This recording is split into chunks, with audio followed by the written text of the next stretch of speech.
Hi, everybody. Welcome to our band reading session. A few reminders in the chat. You'll find your certificate of attendance. Don't forget to download that one. You'll also find a link to our SmartMusic playlist of all of the music that you'll see in this session. So feel free to add that playlist to your SmartMusic account or even just follow along while you listen. So without further ado, we have Mr. Randall Standridge presenting this session. Randall was a band director before switching over to the composer side and marching arts designer as well. He currently is the owner of the Randall Standridge Music, LLC, and Grand Mesa Marching. He's in demand as a drill writer, music arranger, and color guard designer for the marching arts. So please welcome Randall Standridge. Hello, everyone. Very, very happy to be here today. Hope my audio is coming through. So today we're going to be listening to several pieces that are already on SmartMusic, and we hope that you'll check these pieces out. I did handpick quite a bit of this list, so these are all pieces that I think would be really good for you and your students. Those of you may not know, in addition to being a composer, I was an educator for 12 years. I taught in Harrisburg Public Schools in Harrisburg, Arkansas. And so, in addition to being a composer, I am and still consider myself to be an educator. So we're going to check these pieces out. Some of them we're going to listen to all of them. Some of them we're going to listen to just parts of them. You will see me diverting my eyes at some point because I will be reading some of the descriptions and things that I thought were important to do this. Why am I reading instead of memorizing it? Because I am 45 and my memory has started to go. And in fact, I wouldn't even say it has started to go. I would say it is at home and in bed. So I am going to be reading some things. So just, that's the magic behind the curtain. So at any rate, with no further ado, we're going to get started. We are going to be going in kind of difficulty order. So we're going to be starting with some of the younger band things and then moving on to some more advanced pieces. Hopefully there will be something for everybody.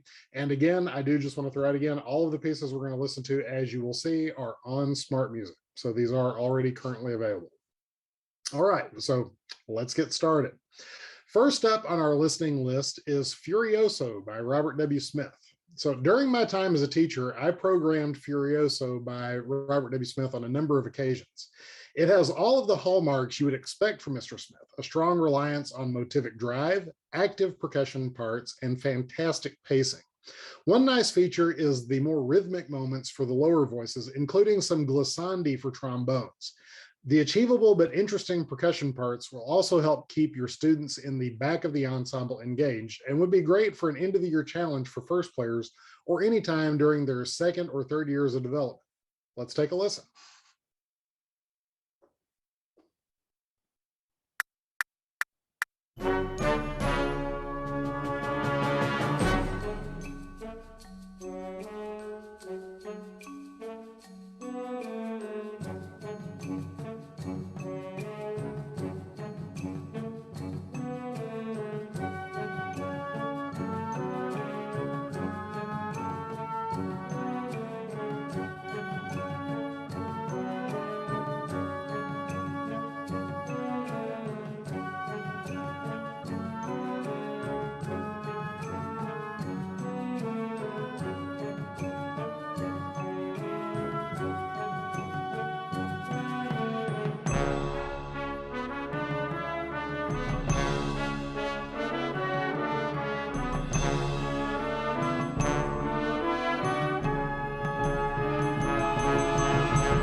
All right. So again, just to throw that out there, I did program that piece a number of times when I was teaching, and I never had a group of students that didn't absolutely love it.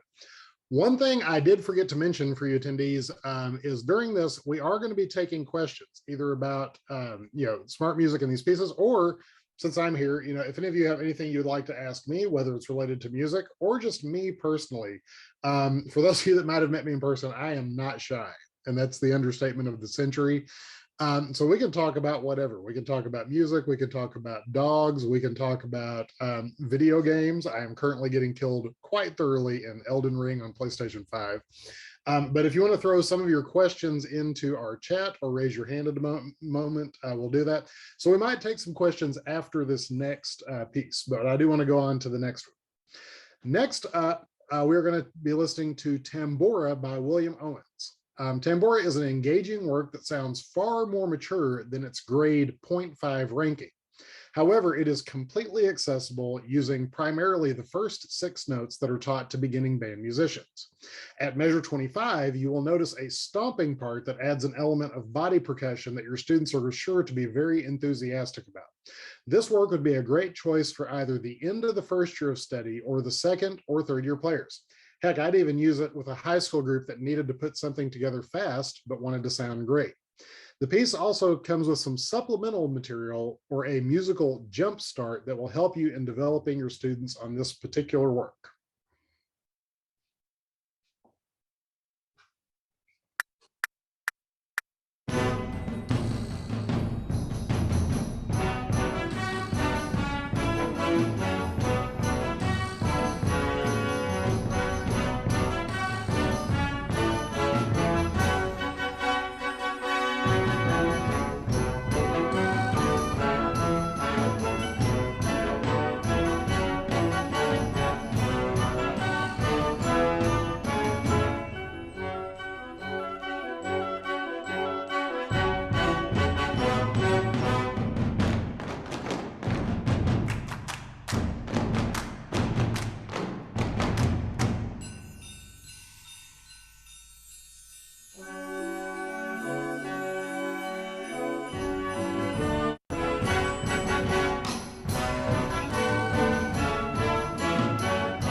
Awesome, very cool. So while we're in between the next pieces, if anybody has questions, Amanda, I think they can just hit the raise hand function, I believe. Is that correct? I believe we have that disabled on Zoom, but we do have the Whova Q&A section. Okay. Gotcha. All right. So, yeah. If we have any questions, we can hit that. And if not, we can just move on. Looks like under Q&A, so will a list of the piece, that is an Amanda question. Yes, if you look in the chat, we actually have a link posted that will take you to the playlist in SmartMusic. Gotcha. All right. So moving on, and again, in the Whova, if you want to throw in some questions, we'll be happy to talk about whatever, or not. But we are going to go ahead and move on to the next piece. So the next piece up is Donut Factory by Heather Hoeffel. If you're looking for a lighter selection for your next beginner concert, look no further than Donut Factory. It's rated a grade 0.5. While this work primarily uses the first 6 notes, one thing I like about it is it also provides a lot of wonderful opportunities for more chamber style playing. We all know that a lot of the beginning band pieces tend to be 2D all the time. And one thing I like about this one is that it does allow different instrument groups to play at different times, which is ultimately going to help develop our musicians. The melody is passed around frequently, and all of the instruments get a moment to shine in some way. This piece would work well for the first or second semesters of a player's first year. Be on the lookout for an amusing use of slide whistle in the percussion section. The kids are going to love that. It's a great piece for practicing counting with confidence, and your students are sure to find it to be very engaging. So this is Donut Factory.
All right, excellent.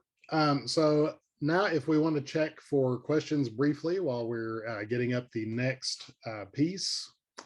I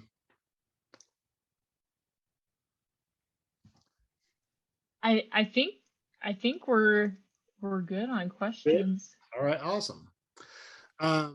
All right, so moving right along, that concludes our grade 0.5 selections for this reading session. Next, we'll be moving on into our grade 1. The first of our grade 1s is actually one of my pieces, I'm very happy to say, and this is going to be Spring. Again, as I mentioned before, I was an educator for 12 years, teaching at all levels, and it is impossible for me to separate the side of my that educator side of my personality from my composer side. When I wrote Spring, I wanted to challenge myself both compositionally and in creating a good, solid educational work with a specific, real purpose. The challenge was to see how good a piece of music I could create using only the first 6 notes that beginners are taught. However, I wanted it to be a grade 1. Spring is a lyrical, though not slow, work that depicts a spring rainstorm moving over a verdant field. I took advantage of the limited range to allow players to explore more expanded dynamics as well as longer phrases. Hence why I limited it to 6 notes. That way the focus would be on those elements as opposed to an expanded pitch vocabulary. This grade 1 from my own publishing company, Randall Standridge Music, will be an excellent tool for developing tone, phrasing, and dynamics, as well as just a nice addition for a festival or spring performance. Why don't we listen to the first couple of minutes?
All right, so that gives you just a little taste of that work. And it does, it goes into kind of a B section there and then repeats the melody later, although the melody does get transferred to the lower voices so that everybody gets a little bit of a chance to shine. So that is Spring, grade 1 from Randall Standridge Music Publishing.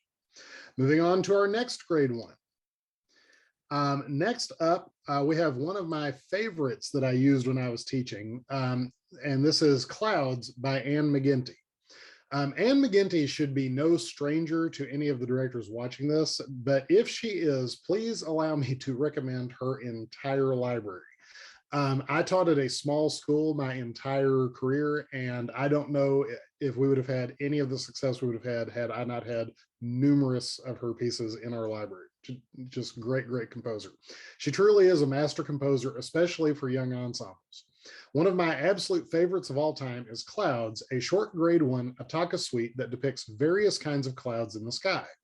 This work is fantastic for younger ensembles for a variety of reasons. First, its programmatic nature and imagery are something that young musicians will grab onto immediately. Second, all of the instruments have melodic or counter-melodic moments, making sure that all of your young players have opportunities to develop and be engaged. Lastly, a large portion of the work is in 3/4, as well as a brief meter change into 4/4 in the middle. I have never performed this work with a group that did not absolutely love it, and I think your students will too. Why don't we listen to the end of the thunderstorm section? So starting at the beginning and through thunderstorm.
right, and there it is. So Clouds by Anne McGinty. Let's go ahead and listen to one more, and then we'll take some questions. So if you do have any questions, be sure to be throwing them into the chat in Whova. But we're going to go ahead and move on to the next one. The next piece is just a really, really fun, energetic piece. This is Imperium by Michael Sweeney. Also, I wasn't planning on saying this. I just want to throw this in there. I think Michael Sweeney is one of the most underrated composers and arrangers for band. He really, really is fantastic and does great work. Anyway, Imperium is a fantastic minor mode work for young band at the grade 1.5 level. It begins with a slow and ominous fanfare before working its way into a modal series of episodes that offer plenty of opportunities for instruments to practice more chamber-like moments. One of my favorite aspects of this work is that while it is written to assist in the development of independent playing, it is also written with generous cross-cueing to ensure that bands of any size will sound great playing it. As a percussionist, I also appreciate that the percussion is written in a way that demands attention to counting and is also tasteful. Let's listen to about the first minute and a half of this.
All right, awesome. Again, that's just a really fun piece to program with an ensemble.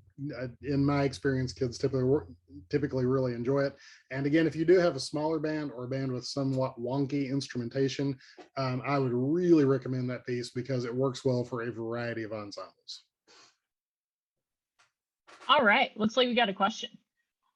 What is the best way musically to create non-jazz band parts for those jazz band arrangements for middle schools that don't have supplemental parts for like flute, clarinet?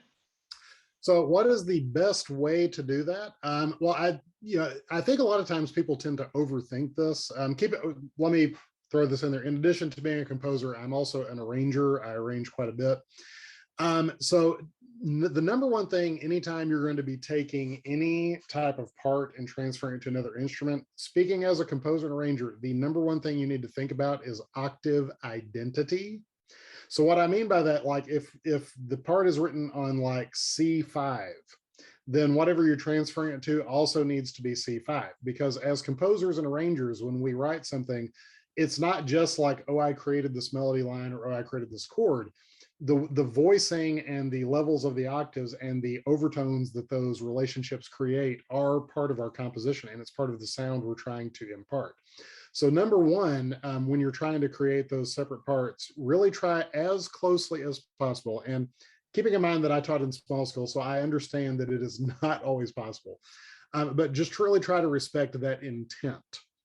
Now, moving beyond that, like on a practical level, what's the best way to do it? I think using, your notation program of choice is probably the best way, just typing it in. Really, every music educator should try to find a music notation program they like, and then you should invest in time, learning it. Like for myself, I am a Finale guy, but I know, my good friend Brian Belmages, he is a Sibelius guy. And then some people really like Dorico 3. Some people use Muse Score. And so, but the point is find one and get really, really, really good at it. I know that for myself, I've taken years to learn Finale and really master it. So creating new parts for me is very, very fast because I know how to use the program efficiently. And I think for whatever program you use, you'll want to do that. And I just do want to throw this out there since somebody asked that. I'm actually starting a series of videos in the next month on my YouTube channel of how to use Finale extremely efficiently. So that'll be upcoming, but I mean, there's already tons of videos out there. I mean, I am hardly the first person doing that. But thank you for the question. I hope that helps.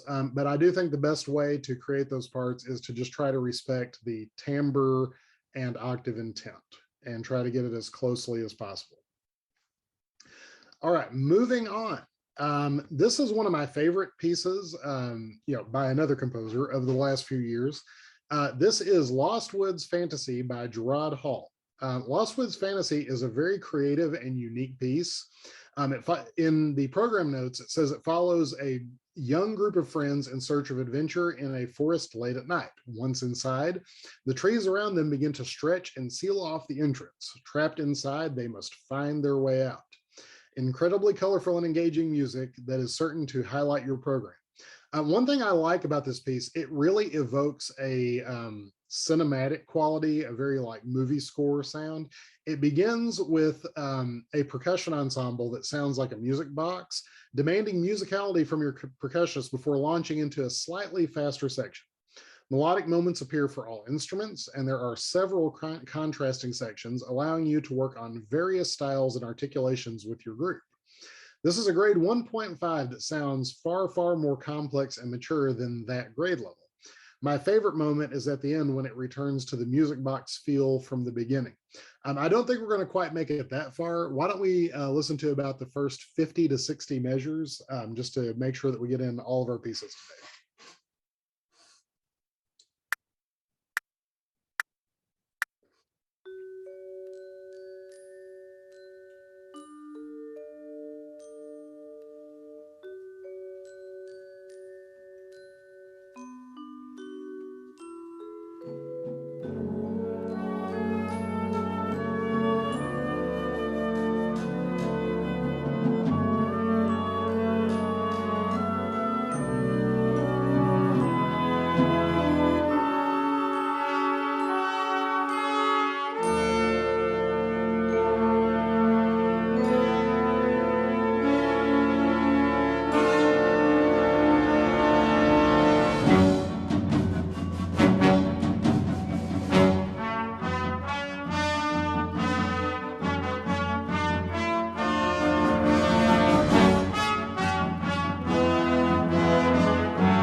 Yeah, so really, really great piece. I've conducted it with a couple of honor bands and the kids absolutely loved it. All right, moving on to another one of my works. Next up is a piece called Dominion. Dominion is a grade 2 piece that is intended to evoke pictures of a far-off fantastical land. The work alternates between a more stately fanfare in a minor mode, signaled by the brass and percussion, and a more exotic altered scale segment led by the woodwinds. This piece would work well as a concert opener at a festival or really any performance. Care was taken to make sure that all of the instruments have engaging moments, including our friends in the low brass and low reed section. There are also several opportunities to explore different articulations as well as dynamic shapings. And on a personal note, your percussionists are going to love this one. I hope you enjoy this grade 2 work from my own company, Randall Standridge Music. Why don't we listen to about the first 50 measures?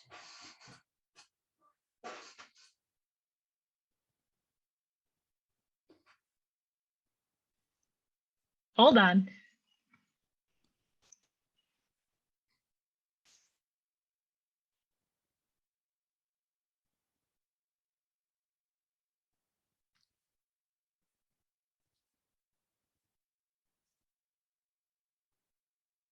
Do you want to move on to the next one and we come back to this one while it's loading?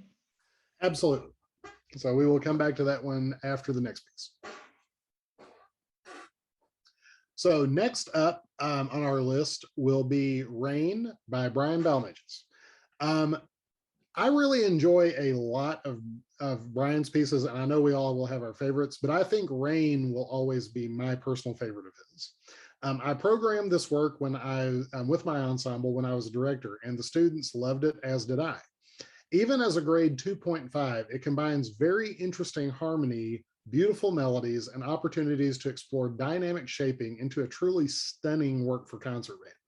It also serves as a lyrical work that offers opportunities for the percussion to be engaged in meaningful ways. Lyrical, but not terribly slow, this is a chance to make some really great music with your developing musicians. Let's listen to about the first minute and a half. That should be roughly like 40 measures or so.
Yeah, very nice.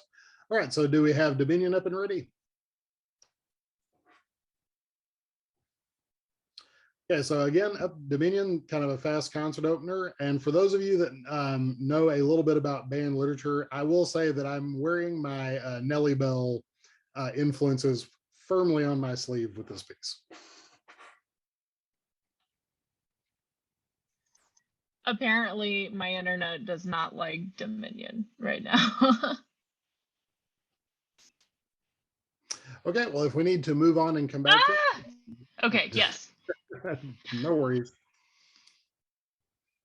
All right, so next up will be Kinesis Perpetuum. Kinesis Perpetuum by Jonathan Jaworski is an exciting grade 2 that is somewhat unusual in that it is a faster work and a rhythmic work, but it's in 3/4 as opposed to the stereotypical 4/4. This offers a completely different feel than the typical faster work, and the motivic writing and interesting use of harmony really make this piece stand out from the pack. And I think you and your students are going to love it. Let's listen to, about the first, actually, this one's kind of short, so let's just go and listen to the whole thing.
Yeah, really, really exciting piece.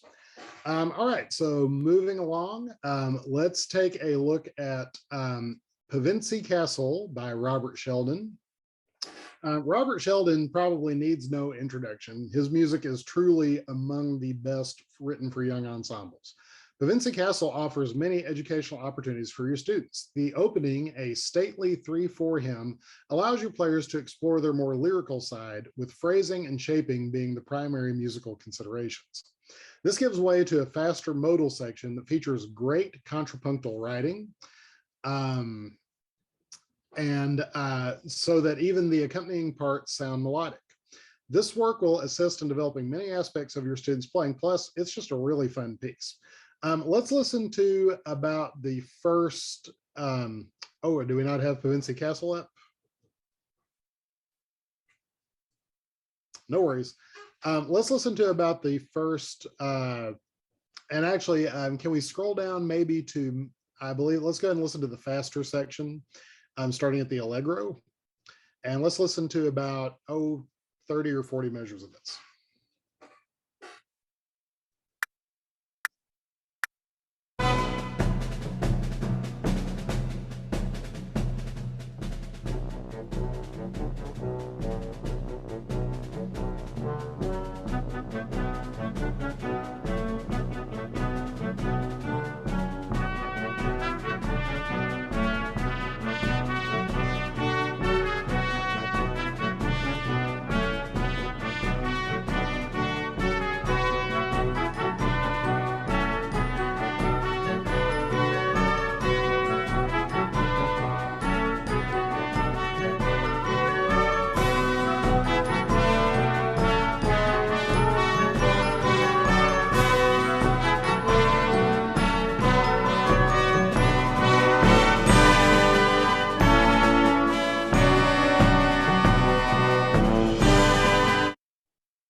Yeah, awesome, awesome.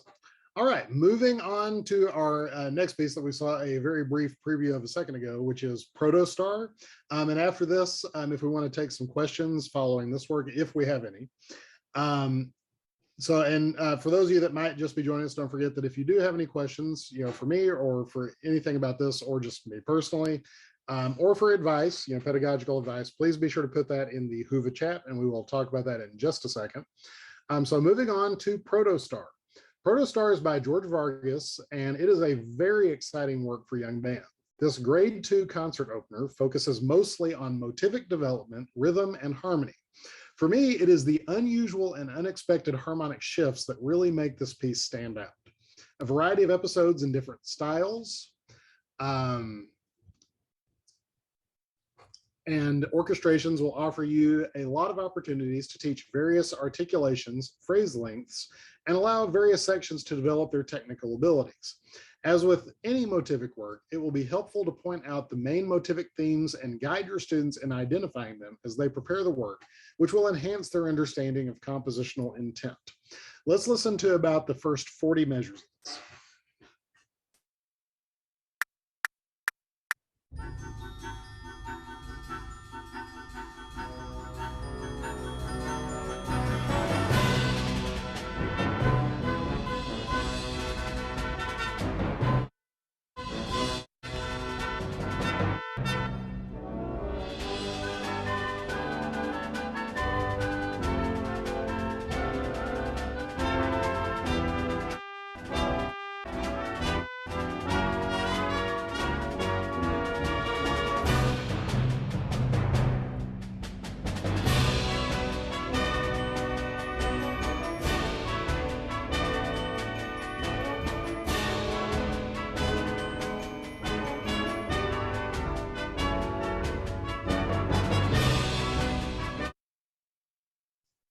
All right, very, very nice. I will say, for those of you that may not be familiar with George's music, he is an up-and-coming composer, has just been releasing a lot of stuff, and I'm really, really excited about all of the music that he is putting out.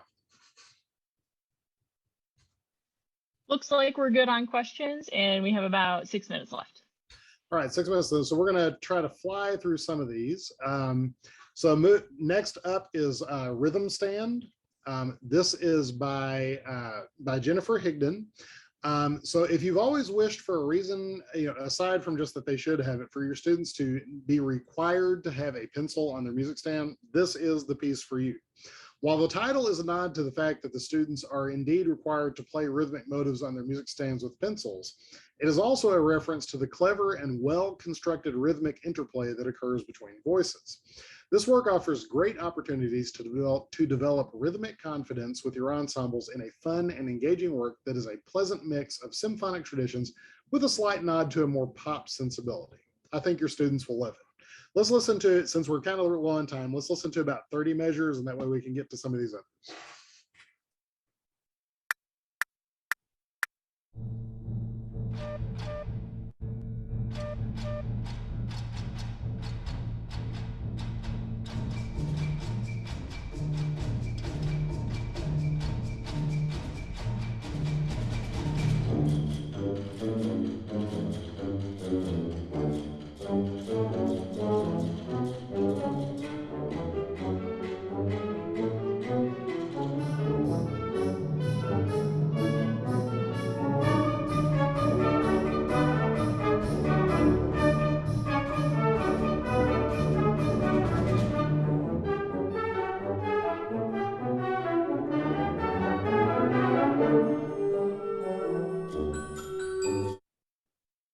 Yeah, just a really fun, kind of, a little quirky and playful piece, but I think it is very charming and really great. I think kids would absolutely love that.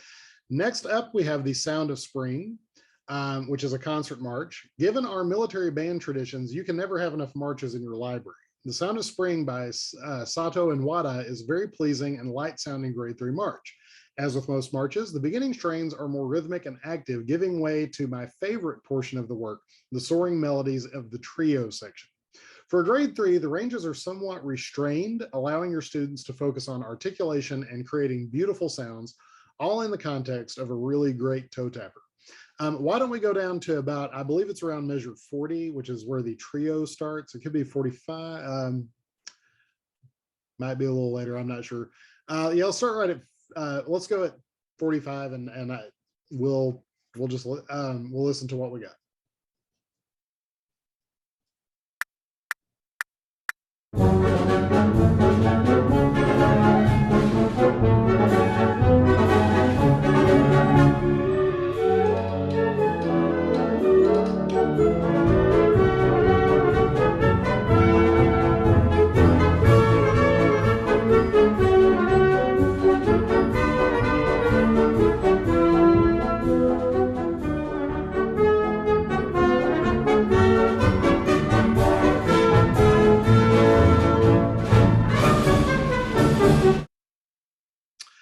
All right, very, very nice. Yeah, it's just a really, really charming little march. Moving on to our next piece, another one of mine. This is Deus Ex Machina.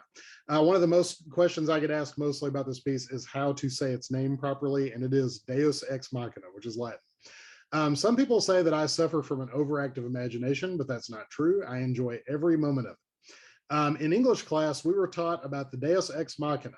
And I'm not sure what the teacher said after she introduced us to that word, because my mind instantly started envisioning an ancient god brought into the modern age with glowing neon eyes, speakers inside their mouths, and pulsing circuits growing from their body into a temple of electric lights.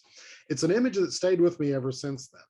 This work for concert band combines exotic scales, cinematic scoring, digital effects, and a dubstep feel to create a truly unique experience for the player and the audience. Is it pop? Is it symphonic? Does it matter? Music is music, and it's either effective or not. I hope you enjoy Deus Ex Machina Grade 4 from Randall Standridge Music. Why don't we start at measure 9 and listen to about 40 measures. That should go by pretty quickly.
Yeah, so that gives you a little bit of a feel. Yeah, and I think we're just about out of time. Yeah, we are. You got it. Well, before we leave, let me mention just a couple of the pieces that we didn't quite get to, because I would still recommend these. So for those of you that are still here, we also had on the list Percy Granger's English Waltz, arranged by Mark Rogers. Really nice setting of it, a great chance to teach waltz style in a 3/8 as opposed to a 3/4, which for me as an educator is kind of neat. So we're increasing the rhythmic vocabulary for our performers and students. And our last piece on here, which is probably one that most of us are going to know at least, or at least be somewhat familiar with, was Satiric Dances Movement 1 by Norman Del Gioio. Just a classic hallmark of the concert band repertoire, and just a really, really great piece. So be sure to check those out as well. Awesome. Thank you so much, Randall. We really appreciate hearing your thoughts. Everybody, don't forget to take the survey for this session, and also visit us for our closing remarks, which is happening in about 15 minutes. All right. Thanks, everybody. No problem. Thank you for joining us.